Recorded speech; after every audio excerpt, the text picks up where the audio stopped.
What can a marshmallow tell you about your kids? You might be surprised. Psychologists at Stanford found that kids who could hold off eating one of these did better at school and in life. So we set up our own marshmallow test to see what would happen and what parents could learn about teaching our children self-control. Okay. What is that? It's a marshmallow. But it's not just a marshmallow. Do you like marshmallows? Yeah. It's what's going to make the next 15 minutes feel like 15 hours for the kids at the Edina Family Center. You can either eat this marshmallow now. I need that marshmallow now. Well, just let me tell you what the deal is. So you can either eat it now or wait until we come back and you'll get two. I want two. Dr. David Walsh is a big fan of the original marshmallow test research. He wrote about it in his book, No, Why Kids of All Ages Need to Hear It and Ways Parents Can Say It. The genius of the experiment, however, was that they followed those children for 18 years. And Amelia, the ability to wait for the second marshmallow was an amazingly strong predictor of their success in school, their adjustment, their happiness, even their popularity. What does it mean when a child does eat the marshmallow? You know, we're not predicting that any of these kids are going to be either good at self-discipline or not. What we really want to do is help parents try to figure out how can we help our kids develop more self-discipline, because we do know from a ton of research that that is a key success factor for kids, the ability to say no to themselves. Hi, Lily. Nice to meet you. Nice to meet you too. Lily gets the deal right away. When I come back, what am I going to have?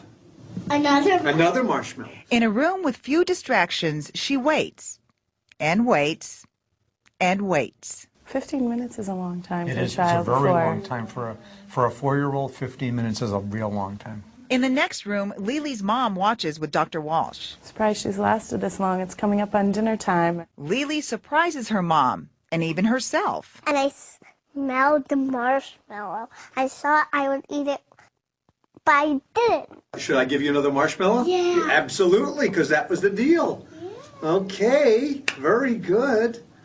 He gave me two marshmallows. Of the 11 kids who took part, 4 ate the marshmallow within the first minute. Among them, 3.5-year-old Casey. Your mom and I are going to go on the errand now. You can either eat one or wait.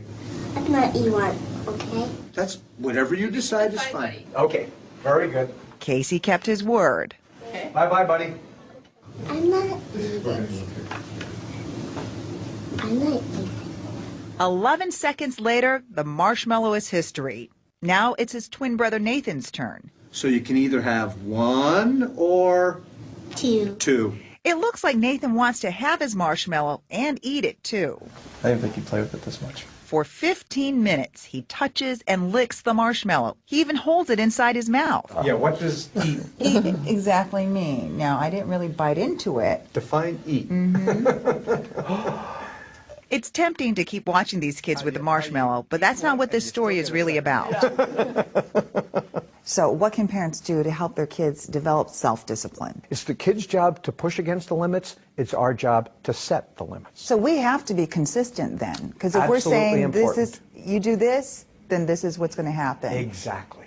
And once you don't do that and you don't follow through, then it's Then like they learn the starting lesson. over again, right? Exactly. Or if I say, no, you can't have the candy bar, and then 10 seconds later I'm giving them the candy bar, what they're learning is no doesn't mean no.